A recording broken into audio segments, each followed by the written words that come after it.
Jackson, and thank you so much for joining us today. I am so excited because normally Pastor Cheryl Brady is usually asking the questions, but I have the privilege of asking you some questions. And these are some of the questions that a lot of the people that watch you and go onto our website that they've asked. And I said, hey, we need to answer these questions. And so are you ready? I'm ready. Well, here's one that I thought was really challenging. It says, if I'm a woman out there who feels a call of God on my life, but not sure what to do next, what would your advice be?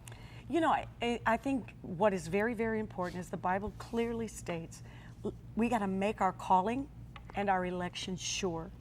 When we are sure about our calling and we are sure about our election, it enables us to walk with direction. It enables us to speak with direction. And I think that the first thing we got to do is we got to understand, okay, this is what God has called me to do. If you don't know, even if take it a step further, say I don't really know what God has called me to do. Right. Then you have to look at your desires, because the Bible says that He gives us the desires of our heart. Now, for years, I preached that what that verse meant was that if I desired something and it was whole and it wasn't crazy, that God would give it to me. Right. But then I started looking at that in a different way. He said, I will give you the desires of your heart. So maybe, Cheryl, God puts in our heart what it is that we are to desire. And so we have to pause. If we don't know for sure what our calling is, we have to look at the desires that God has given us. Many times, if when you see people who are hurting or who are abandoned and you have this passion to help them and to help them find healing or find Jesus Christ, it could be that that's the area that God has called you to. That's good. And so, and it's important. Really now, good. let me go back and say that we make our calling and election sure, because once we know what God has called us to do, then we know exactly where to feed from to get the information that we need and the inspiration that we need. That's good. And then we can move into that with confidence. That's good, Pastor Brady. That was Praise really the good. Lord. Another question we had is, if you were to give us a State of the Union address for where we are right now with women in society, and specifically women in ministry, what would you say, Pastor Brady? Oh, that's a hot one. It's a right good there. one. I'm glad it's you answering. This is what I want to say to women everywhere, not just American women, but I'm talking about women around the world. I believe that God is setting us up for one of the greatest seasons that women have ever had. He's beginning to bring women to the surface like never before. Now, here's the clincher. When God raises us up, we got to have something to say. We got to have power. We got to have answers. Be ready to give and an answer. I'm going to tell you, when God does something in a nation, it's almost always that He is going to do something like that in the church. And so as God, for the first time in our history, there was a woman that was nominated as the potential candidate for the presidency of the United States. That was, whether you agree with it or not, whether you will vote in that direction or not, it doesn't matter. It was historical. Yes. So that tells me God He's going to do something huge in the church with women. So be ready, get ready. It's one of our greatest hours. This is good. This is good. I'm so excited right now. Woo! Okay, I attend the church. And I noticed that a lot of men attend your church at the Potter's House, North Dallas, including my husband. So what is your strategy behind that? I mean, how do you get men to listen to a woman pastor? Well, I think of it like this. The Potter's House North is a God idea. Bishop Jakes put his hand in this area of North Texas, and he put his hand on it. He invited me to put my hand on it. People started coming from everywhere. We just put our hand on a vision. And I honestly believe that I'm blessed to have a strong husband in leadership. Takes that, bishop. doesn't it? Yes, it really does. It does. For me, it does. It takes it. He's a strong leader in his own right. And I honor him. And I don't know how, I'm not going to say I don't know how, but I do know the importance of honoring men. I know that even though it is I believe it's a woman's hour, I think God is doing great things with women in the earth. I agree.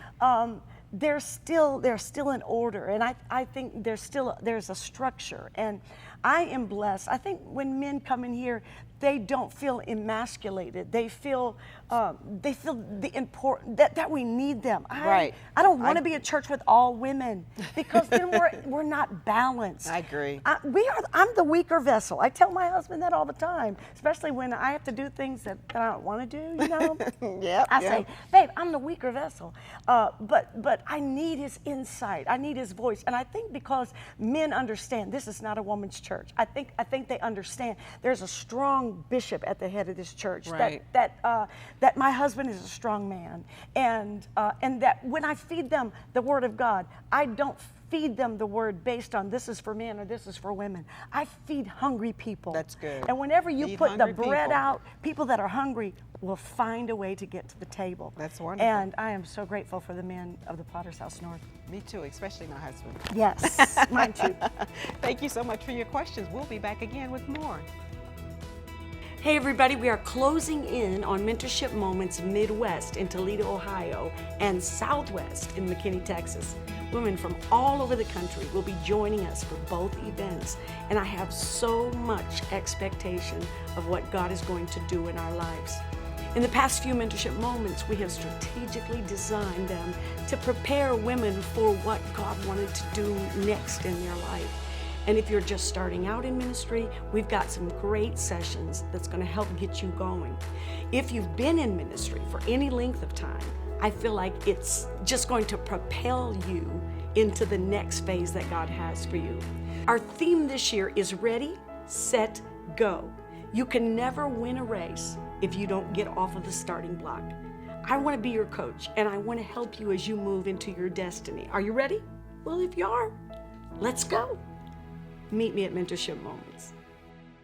Okay, so you have asked me questions. Yes, ma'am. Now it is my turn to ask you a few questions. Let me tell you something about this lady. When I think about Sheryl Jackson, I think about somebody with tenacious faith. This woman has got, and favor, okay? She has got the most ridiculous favor. We could sit here all day and talk about the favor of God, Sheryl, that is on your life. And that is so important. But it is the fact that you just are crazy enough to believe God. I am. You know, to do radical things. You have to and be. He does that in He your does. life. That's how I'm sitting here, Pastor. I mean, I tweeted at you, and I had the faith that you would respond. And you know what? I did, because it was a God thing. I think people people will do things for you that they might not even want to do because you put the demand out there, and God says, "Oh yes, you will. Oh yes, you will." This is Sheryl Action Jackson here, and I'm telling you, I've personally seen the favor of God. Thank you. On your life. But I'm going to tell you why.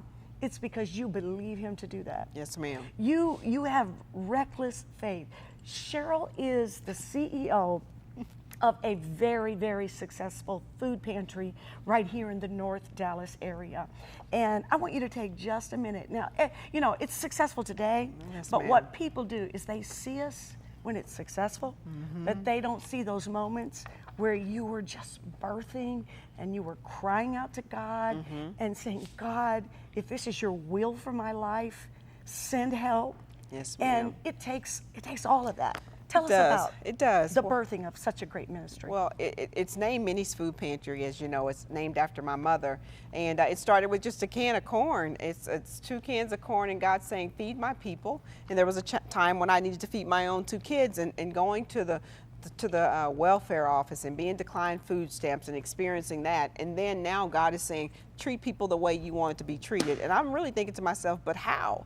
And God just says, you go and do. And I said, okay, I'll go and do. And then I go to my mother and say, I want to start this food pantry. And the person who you're honoring says, I don't want you to do it. And so how do you go against, when you know you've heard the voice of God, you go against the person who you're trying to honor, and they're saying. So for 1 year, my mother literally said, I don't want you to do it. And the reason behind that was because she had a pantry in her mother's name, and her mother had passed away, and I was the voice, and I was everything for that pantry. And I would hear my mom say, I wish my mom was here to see this. And so I would say to my mom, I don't want to ever have to say that. So I want to honor you because I lost my father. So I said, I want to honor you while you're still alive. So against her wishes, I went ahead and started Minnie's Food Pantry. And I'm thankful because I started with nothing. And as time progressed, in 1 year, it was a year span that my mother and I, we were neighbors, but our relationship was just not the same. And I went to her and I said, so sometimes it costs you. It does. To it does. really be obedient. Yes, ma'am, it does. And I remember just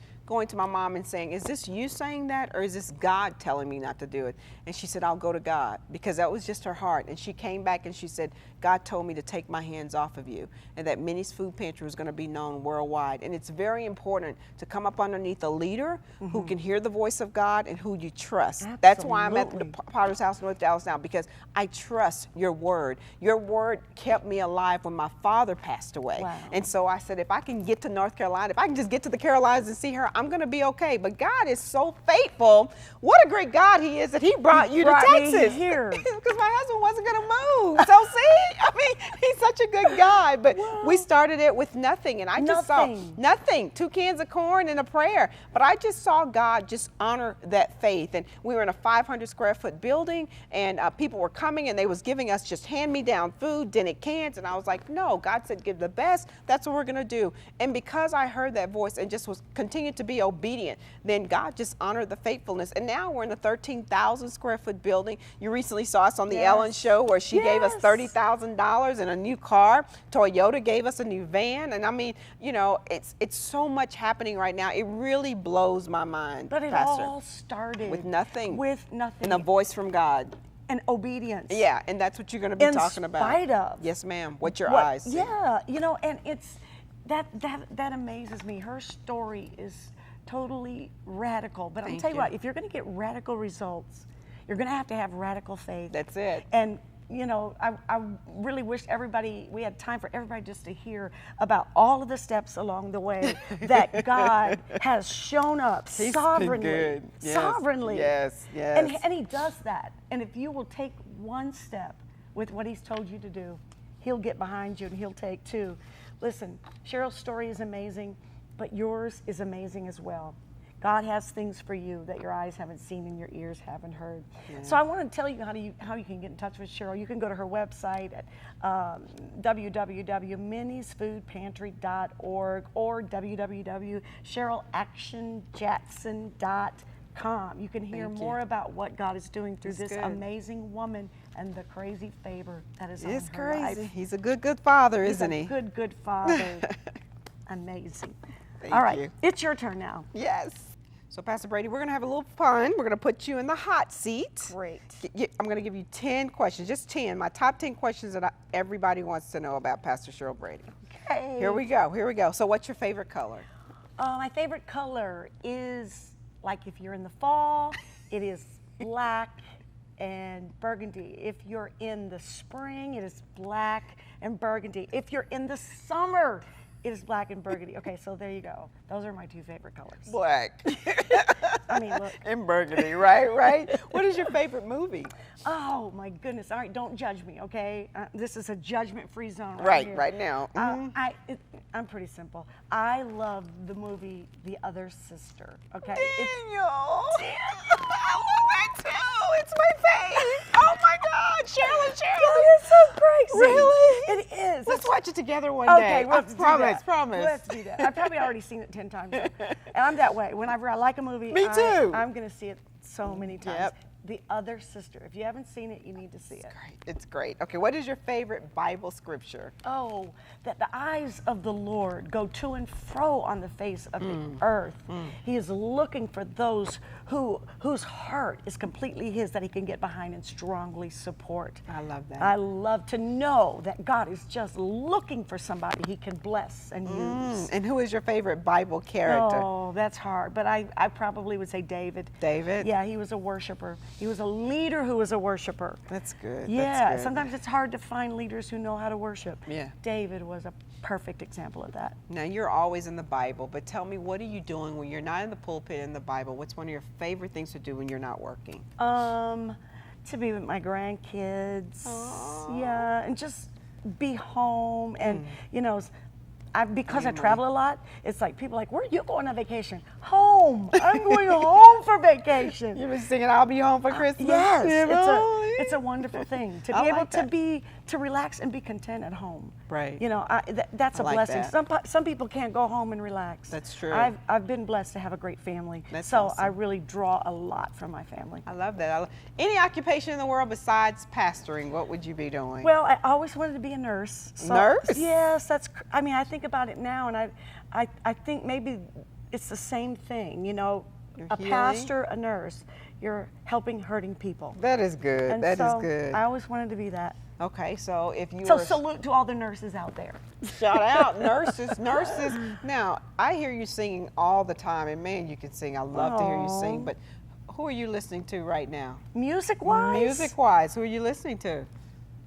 Judgment Free Zone. Judgment okay? Free. Uh-oh. Okay, so my grandson, Oh Lord. he's a musician. He's learning to play, and I asked him the other day, I said, who are you studying? He said, right now, he said, I'm studying Stevie Wonder. And I've always loved Looking Stevie back. Wonder, but all of a sudden I've got this whole brand new love for Appreciation? him.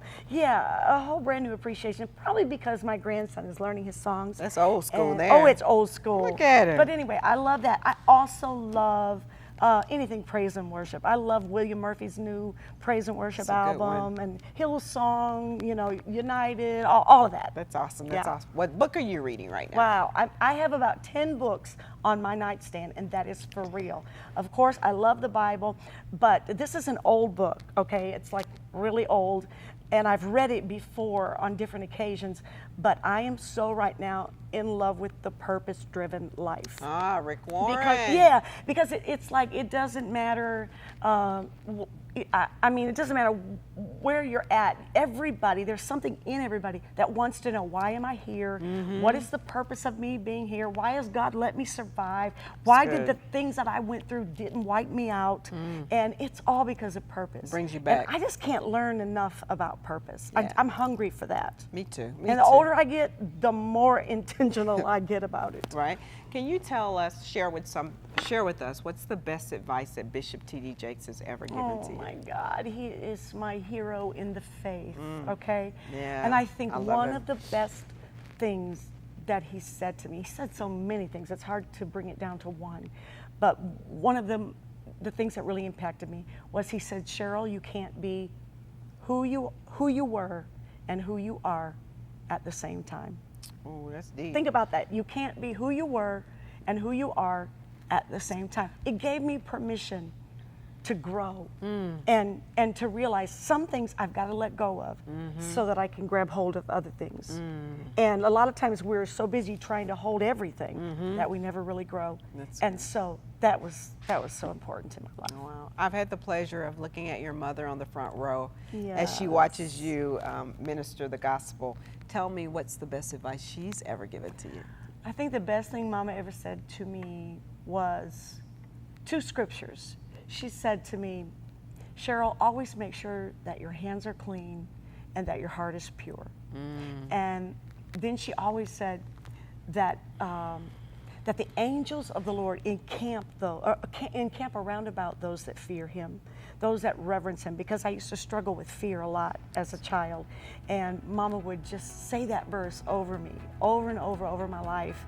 And from that point on, that became very special to me. So that's some of the most important things that she's ever, and she taught me about family, the beautiful. importance of family. That's beautiful. I see it every Sunday morning. I see it. This is Cheryl Jackson with Pastor Cheryl Brady. Top 10 things you didn't know about our pastor.